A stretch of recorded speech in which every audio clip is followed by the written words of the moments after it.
de reserva de emergência, você indica que essas pessoas façam o quê? Como que elas guardem esse dinheiro, né? Porque a gente sabe que apesar de já ser um assunto mais frequente a questão de investimento, de uma renda fixa, ainda existem muitas pessoas que guardam dinheiro na poupança, deixam o dinheiro na conta corrente, por exemplo. Então, o que você indica, né? Porque o ideal é que tenha a reserva financeira da pessoa física e da jurídica. Exatamente. E você indica que uma pessoa que não entende nada, crua, que está com dinheiro na poupança ou até mesmo na conta corrente, você indica que ela guarde essa reserva de que forma? Perfeito. Primeiro, questão de organização. Tenham planilhas para tudo na vida de vocês, principalmente para o financeiro da empresa e da pessoa física. Isso é indispensável. Você tem que saber qual que é o dinheiro da empresa, quais são os gastos da empresa e quais são os gastos da pessoa física, quanto que você tem de reserva na pessoa física. Como investir esse dinheiro? Existem algumas modalidades. A primeira delas chama Tesouro Selic, que nada mais é do que você emprestar dinheiro para o governo. Nesse tipo de situação, é o investimento mais conservador do Brasil, já vai render muito mais do que a poupança, principalmente no contexto atual, que é um contexto onde a gente teve uma inflação alta, não está tendo mais, e por ter tido uma inflação alta num passado recente, a taxa Selic ainda está muito alta, que é um dos balizadores para o que o Tesouro Selic paga.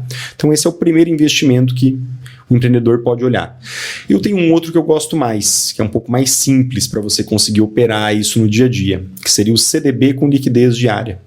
Eu aplico diretamente pela EQI, então faço os investimentos por lá, você consegue ter o resgate diário desse tipo de investimento. Então você faz o aporte, faz a aplicação, precisou do caixa, você faz o resgate, direciona isso para uma conta corrente.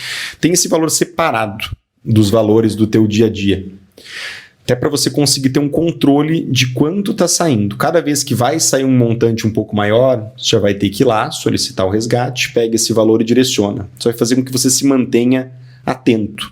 É muito comum entre os empresários só começar a olhar para isso depois que a situação já está muito complicada. Então a pessoa fala assim, Rafa, eu ganho muito dinheiro, mas não me sobra nada e ainda estou com um crédito consignado para pagar para o banco. E entrou no crédito consignado, aí lascou. Porque aí você está sustentando o teu negócio, você está trabalhando para pagar o banco. São taxas absurdas, é extremamente alto. Então quando você forma reserva, você estrutura um bom portfólio, né, otimiza o teu fluxo de caixa, no caso dos empresários, as tuas reservas, você está invertendo a situação. Quando a gente fala de CDB, nada mais é do que você emprestar dinheiro para o banco, de uma maneira muito mais eficiente do que a poupança. Porque como é que é a regra da poupança? A gente falou um pouquinho da Selic, né, que a Selic é um instrumento de controle da nossa inflação. Selic, quando ela passa de 8,5%, a poupança ela continua com a mesma rentabilidade, que é em torno de 0,5%. Se ela baixa de 8,5%, começa a render 70% da Selic. Então ela sempre vai render menos do que um CDB com 100% da taxa Selic, ou do CDI, que seria uma aproximação nessa taxa especificamente. Então quando você investe na poupança, naturalmente você está saindo perdendo mês após mês. Isso vai fazer uma diferença gigantesca.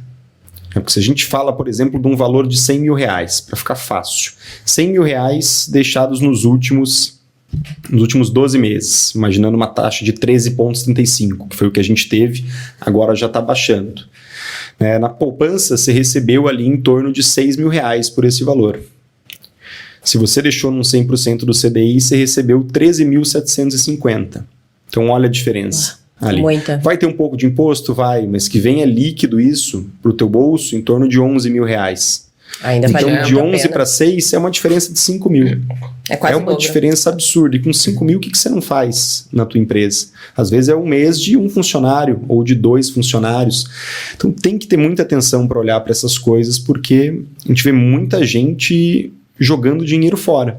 E aí, quando aperta a situação, o empresário que olhou para o financeiro com mais atenção, com mais carinho, que estudou, é o cara que sobrevive. E aí, sem concorrência, quando a situação acalma novamente, esse cara consegue acelerar e ganhar muito dinheiro. Por quê? Porque ele teve responsabilidade. Ele se preparou para aquele momento, quando o momento chegou, ele conseguiu aproveitar. Mas tudo isso veio de conhecimento, né?